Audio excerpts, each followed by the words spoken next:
大家好，今日同大家講清楚英國政府最新關於香港 BNO 簽證轉永居嘅政策更新。原來魔鬼在細節。根據英國內政部週四20日發布嘅諮詢文件《A Fairer Pathway to Settlement》，政府提出改革移民定居制度，將大部分移民嘅永居 （Indefinite Leave to Remain，ILR） 資格期由5年延長到10年，但明確豁免香港 BNO 簽證持有人維持5+1年嘅原有途徑。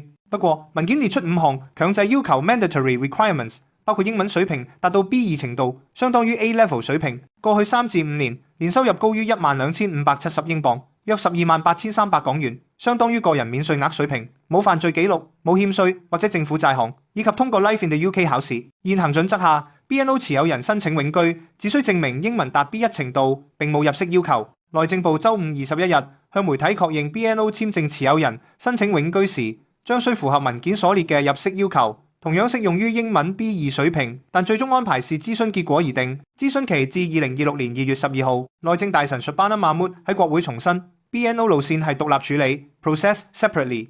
政府承諾維持對香港人嘅支持，但新要求可能影響即將達標嘅申請人。唔少港人憂慮，擔心學生、退休人士或全職家長難達入息門檻及缺乏足夠準備時間，可能導致數以萬計港人喺2026年失去機會。亦關注難民或政治流亡者需額外20年居留。根據諮詢文件同內政部確認 ，BNO 主申請人申請 ILR 時，英文要求將統一提升至 B2 水平 ，CEFR 標準上級中級相當於 A level， 原本只需 B1 中級相當於 GCSE。豁免情況，持有英國認可學位，如大學英文、法律或醫科，或以證明同等水平嘅申請人可能獲豁免，但需視個案。附屬申請人 dependent， 如配偶或成年子女。同樣適用 B2 要求，原本 B1。呢個調整係全英國移民改革一部分，唔單針對 BNO， 數萬人將受影響，尤其缺乏通知時間。內政部已確認 BNO 路線將需符合諮詢文件第21頁所列嘅貢獻要求，即過去3至5年內每年收入如12,570英鎊，並有稅務同國民保險 National Insurance 記錄。原本 BNO 簽證冇呢個要求，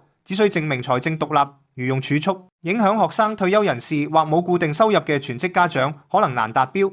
文件建議可用非金錢貢獻如義工補充，但最終是諮詢。其他強制要求包括冇犯罪記錄，一直適用，冇變，無欠稅或政府債項，如 NHS 費用原本已有強化確認。呢啲係 Earned Settlement 框架一部分，強調貢獻、整合、品格同居留。但 BNO 維持5年優勢。Life in the UK 考試係咪新要求？唔係新要求。從2021年 BNO 路線推出開始，官方指引已寫明，申請 ILR 必須通過 Life in the UK Test。英國生活常識考試呢個一直係強制條件，程度相對淺，涵蓋歷史、文化同基本知識，冇變動。總結嚟講 ，BNO 主申請人轉永居仍然維持5+1年資格期，政策冇變，但需符合5項強制要求，包括 B2 英文同12,570英鎊年入息3到5年。Life in the UK 考試一直都有，唔係新加。英文 B2 同入息要求係新調整，主要影響冇豁免嘅申請人同 dependent， 暫時係諮詢階段，預計2026年4月起實施。呼籲政府進一步釐清同豁免。如果你而家接近5年期，建議即時檢查自己同家人嘅 Visa 條件、入境批准信，評估英文水平同收入記錄。有需要嘅話，報讀 B2 課程 Life in the UK 備試，或用儲蓄、其他貢獻證明，亦可考慮參與諮詢。回應至2026年2月12號。